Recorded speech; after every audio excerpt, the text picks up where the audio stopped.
प्रिय बहनों एवं भाइयों, आप सभी को मेरा हृदयपूर्ण प्रणाम। सोल्स कनेक्ट ऑडियो बुक्स में आप सबका हार्दिक स्वागत है। हम पढ़ रहे हैं पुस्तक व्यक्तित्व का प्रकटन, रिवीलिंग पर्सनैलिटी। आज हम इसके अध्याय 3 औज़रों के ध्यान कक्ष का उद्घाटन को इसके अगले भाग में आगे बढ़ाएंगे। तो चलिए पढ़ना आरंभ करते हैं। तो आखिर वह क्या है जिसकी सृष्टि हम यहाँ करने की कोशिश कर रहे हैं? प्राचीन परंपरा के अनुसार मनुष्य और कुछ नहीं बल्कि ब्रह्मांड का एक प्रतीक है। हम सब अपने आप में एक ब्रह्मांड समेटे हुए हैं। हमारे अंदर उल्लू की विद्वत्ता, सिंह का बल, बाघ की क्रूरता, सर्प का विष, खरगोश की कोमलता, हिरन की फुर्ती और बाज की पैनी नज़र सब है। हमारे भीतर सब कुछ है। जब बाहर हम किसी को मारते हैं तो हमारे अंदर भी वही मरता है। अगर हम अपने अंदर सुंदरता की सृष्टि करें तो बाहर भी वही होगा। प्राचीन परंपरा कहती है कि ब्रह्मांड एक दर्पण है। अगर हमने अपने अंदर सिंह की सृष्टि की तो आप बाह्य रूप से भी सिंह बन जाएंगे। आप अंदर से डरते हैं तो आप बाह्य रूप से भय का निर्माण करते हैं। अगर अपने अंदर घृणा उत्पन्न करते हैं तो बाहर भी घृणा की सृष्टि करते हैं। अगर हम अंदर काले व्यक्ति की सृष्टि करते हैं तो हमने बाहर भी काले व्यक्ति की सृष्टि कर ली है और वे आपसे निश्चय ही लड़ेंगे। यह हमारी ही सृष्टि है जो हमसे लड़ती है। खुद के बुरे सपनों से आप दुखी क्यों होते हैं? मैं यहाँ किसी और के कौशेमर यानी बुरा सपना से दुखी नहीं हो सकता। मेरे बुरे सपने ही मुझे रात में परेशान करते हैं। अपने बुरे सपनों के कारण मुझे सोने में डर लगता है। इनकी सृष्टि कौन करता है? मेरा मनस। क्यों? इसलिए कि मैंने बहुत पाप किए हैं। मैंने बहुत सारे अत्याचार किए हैं। अब वे ही अंदर से मेरा उपहास कर रहे हैं, मेरी खिल्ली उड़ा रहे हैं, डरावने चेहरे बनाकर मुझे नींद में डरा रहे हैं। आह चीखता हुआ मैं नींद से उड़ जाता हूँ। देखा आपने, जो कुछ है वह मेरे अंदर ही है। याद रखिए, सारा खतरा अंदर है। केन्या का कोई हवसी अपने भाले से आपके ऊपर हमला करने नहीं आ रहा है। हवसी आपके अंदर है। यह वही है जिससे आप नफरत करते हैं। सभी नस्लवादी आत्मघृणा के शिकार हैं, जिसे वे अपने अंतस से नहीं हटा सकते। उसे वे अपने बाहर से हटाने का प्रयास करते हैं। मैं बाज की हिंसात्मक वृत्ति से डरता हूँ। बाज को मार दो। ठीक है, लेकिन अंदर बैठे बाज का क्या करोगे? मैं जंगल में सड़ांध मारते लकड़बग्घे से डरता हूँ, क्योंकि मैं खुद अंदर से सड़ांध मारता लकड़बग्घा हूँ। बड़े पशुओं द्वारा छोड़ा गया शिकार मेरा भोजन है। सिंह की जूठन लकड़बग्घा खाता है। मैं इसे पसंद नहीं करता। मेरा अहम कहता है, अरे तुम्हें तो सिंह होना चाहिए, लकड़बग्घों को मार डालो। ये मुझे मेरी असलियत की याद दिलाते हैं। रोम शहर को जलाते समय नीरो खुद को नष्ट करने की कोशिश कर रहा था। उसमें खुद को नष्ट करने की हिम्मत नहीं थी। उसमें यह सोचने की क्षमता नहीं थी कि वह वस्तु वह स्वयं है जिसे जलना चाहिए। वह खुद रोम शहर के लिए जहर था। रोम शहर को आग लगाना बहुत आसान था। तो जब भी आप किसी से घृणा करें तो अपने अंतःकरण में झांकें और उसे अंदर से हटा दें। फिर आप किसी भी चीज़ से कभी नफरत नहीं करेंगे। जब आपको किसी चीज़ से भय लगता है तो अपने अंतःकरण में झांकें और उसे अंदर से हटा दें। उसके बाद आपको इस ब्रह्मांड में किसी से भी भय नहीं होगा। आप हर जगह दुश्मनों को देखते हैं। अपने अंतर में झांकिए। आपका संपूर्ण अस्तित्व आपसे विद्रोह कर रहा है। आपका दिल कमज़ोर है क्योंकि आपने इसका दुरुपयोग किया है। आपका जिगर कमज़ोर है क्योंकि आपने इसका दुरुपयोग किया है। ये सब आज आज़ाद होने के लिए चीख पुकार कर रहे हैं। वे कह रहे हैं, निकाल बाहर करो इस इंसान को, यह हमारा गला घोंट रहा है। दिल कहता है, जिस पल यह पैदा हुआ है मैं तब से ही लगातार पंप की तरह काम करके पूरे शरीर का पोषण कर रहा हूँ और यह मेरे लिए क्या कर रहा है। यह काम करना बंद कर देता है। दिल कहता है, भाड़ में जाए यह आदमी, इसे मेरे बिना ही काम चलाने दो। हम अपने मस्तिष्क का दुरुपयोग अधिक से अधिक विनाश के लिए करते हैं। विनाश की इन शक्तियों के प्रयोग से एक दिन हम बिल्कुल तन्हा हो जाएंगे। दिमाग कहता है, अब और नहीं मेरे प्यारे मित्र, मैं अपना ऐसा उपयोग नहीं चाहता। मेरे सृष्टिकर्ता ने दुरुपयोग के लिए इसे नहीं बनाया, उन्होंने तो मुझे इसका उचित उपयोग करने के लिए दिया था। अपनी बुद्धि और अपने दिल का उचित उपयोग करो। आज तुम ईश्वर द्वारा प्रदत्त हर वस्तु का दुरुपयोग कर रहे हो। इस प्रकार धीरे धीरे एक एक करके सभी वस्तुएं अपना सहयोग वापस समेटती जाती हैं और तब 23 साल के उस आदमी का चित्रण कुछ इस प्रकार होता है। अस्पताल में पड़ा बीमार, जर्जर शरीर, नलियों से घिरा, कुछ शरीर में द्रव पहुंचाते हुए और कुछ निकालते हुए। हम सब उससे मिलने जाते हैं, कहते हैं, ओह कैसा प्यारा आदमी है। बीमार आदमी कभी प्यारा नहीं होता। मैं नहीं चाहता कि आप पाश्चात्य संस्कृति की इस झूठी सहानुभूति में पड़ें कि एड्स से ग्रसित अस्पताल में अंतिम घड़ियां गिनता आदमी भी सुंदर है और समाज को अपनी सीमाएं पार करके भी उसे जीवित रखना चाहिए।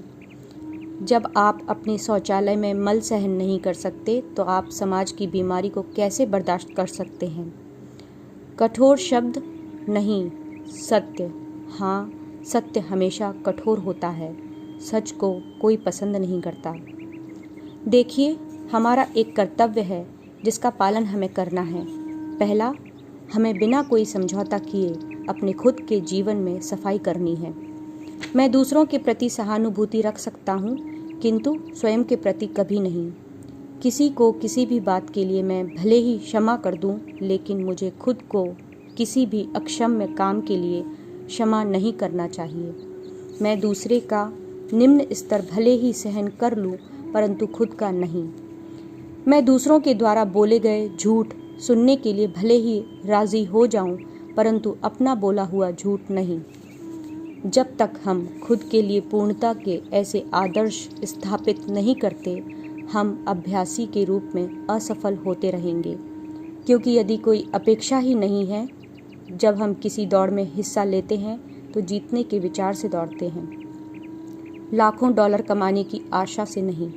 लेकिन आज पैसा कमाना ही मेरा उद्देश्य है। देखिए, ओलंपिक की भावना के साथ यह कैसा मजाक है। उस जमाने में वे हमें जैतून या अंजीर की एक पत्ती इनाम में देकर खुशी खुशी घर विदा कर देते थे।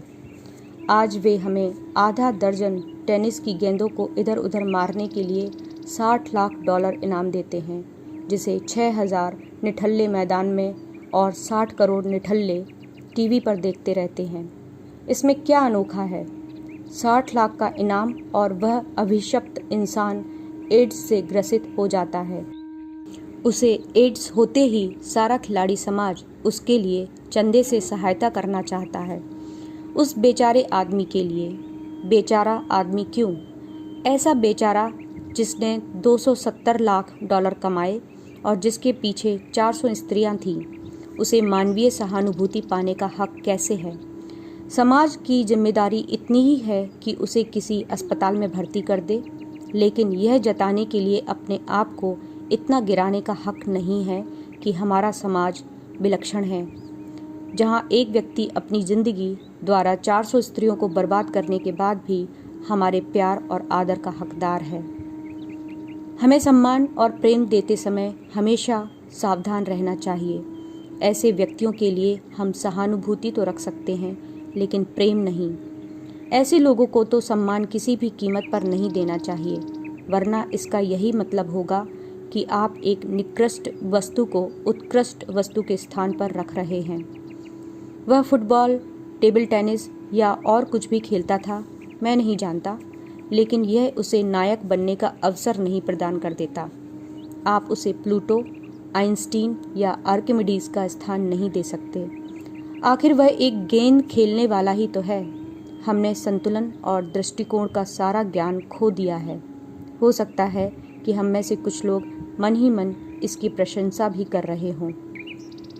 उसने ऐसा क्या किया और मुझे ऐसा मौका क्यों नहीं मिला? मैं ऐसी उम्मीद नहीं करता कि हम में से कई लोग ऐसा सोच रहे होंगे। मैं दिल से चाहता हूँ कि ऐसा ना हो, किंतु ऐसी बातें होती हैं क्योंकि हमारे नैतिक मूल्यों का स्तर बिगड़ गया है। सन्मार्ग से हटकर भी उपलब्धि का भाव मन में बनाए रखना। जब गेंद को 100 मीटर फेंकने वाला आदमी नायक बनकर $60 लाख कमाने का हकदार बन सकता है, जब कोई एड्स का रोगी होते हुए भी टेनिस खेलकर जीवन में सब कुछ प्राप्त करने चल देता है और फिर भी समाज उसका ऋणी है या समाज स्वयं को उसका ऋणी समझता है, ये सब क्या बकवास है? हमने मूल्यों के इस विकृत रूप को समाज में कैसे घुसने दिया? इसलिए क्योंकि हमने उन सही, सच्चे, वास्तविक और उत्तम मूल्यों को खो दिया जिन्हें हृदय में संजोकर विकसित करना चाहिए था। आज स्टेडियम पर अस्पतालों से अधिक धन खर्च किया जाता है। संसार के गरीब, बीमार लोगों के पोषण की बजाय अस्पतालों पर अधिक धन खर्च किया जाता है। शैतान चाहे एबिसिनियाई, इथियोपियाई, भारतीय और अन्य सभी को खा जाएं, परंतु करोड़ों डॉलर कमाने वाले हमारे महान खिलाड़ी एड्स के रोगी दीर्घकाल तक जीते रहें। क्या आप देखते हैं पाश्चात्य समाज ने हमें कितनी गहराई तक डुबा दिया है? पाश्चात्य मूल्य और तथाकथित ओलंपिक संस्कृति, खेल संस्कृति ने हमको पतित कर दिया है। यह हमें अतल गहराइयों तक डुबोए जा रही है। समाज को उन्नत करने वाली सामाजिक समझ से रहित, सामाजिक लाभ रहित, जीवन मूल्य रहित और नैतिक आधार से विहीन। यह कैसी सभ्यता है, कैसी प्रवीणता है? मैं आपसे निवेदन करता हूँ कि जो चीज़ें आपके व्यक्तिगत जीवन को और आपके द्वारा समाज को उत्कृष्ट बनाने के कार्य को आगे बढ़ाने में किसी तरह का कोई योगदान न दें, उनसे आप सावधान हो जाएं। कोई भी ऐसी चीज़ जो आपको श्रेष्ठ न बनाए, उसका कोई मूल्य नहीं है। वह ढोंग है, खेल है, खिलौना है। प्रत्येक वस्तु में परिष्कृत करने वाली चीज़ों को खोजिए। उसकी खोज कीजिए जो आपको ऊंचा उठा सके, जो आपको कौशेमर यानी बुरा सपना रहित नींद प्रदान कर सके। अब कोई बुरा सपना नहीं।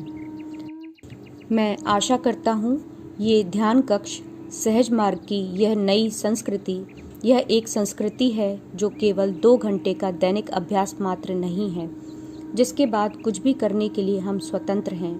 जो एक महान खिलाड़ी करता है या डेनिस विटली करता है, यह एक नई संस्कृति है, जीने का नया तरीका है। हमें इसे अपने जीवन के हर पहलू में उतारना है। आध्यात्मिक जीवन जीने के लिए मेज़ पर बैठकर भोजन करते हुए या शौचालय जाते समय हर समय हमें सतत स्मरण में रहना चाहिए। जब कहीं कोई अच्छाई नहीं है तो कोई बुराई भी नहीं। जब कहीं कोई सुगंध नहीं है तो कोई दुर्गंध भी नहीं है। कोई गोरा आदमी नहीं, कोई काला आदमी नहीं।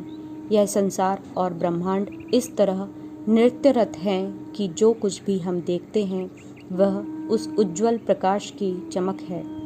मेरी राय में आध्यात्मिक अस्तित्व का यही उद्देश्य है।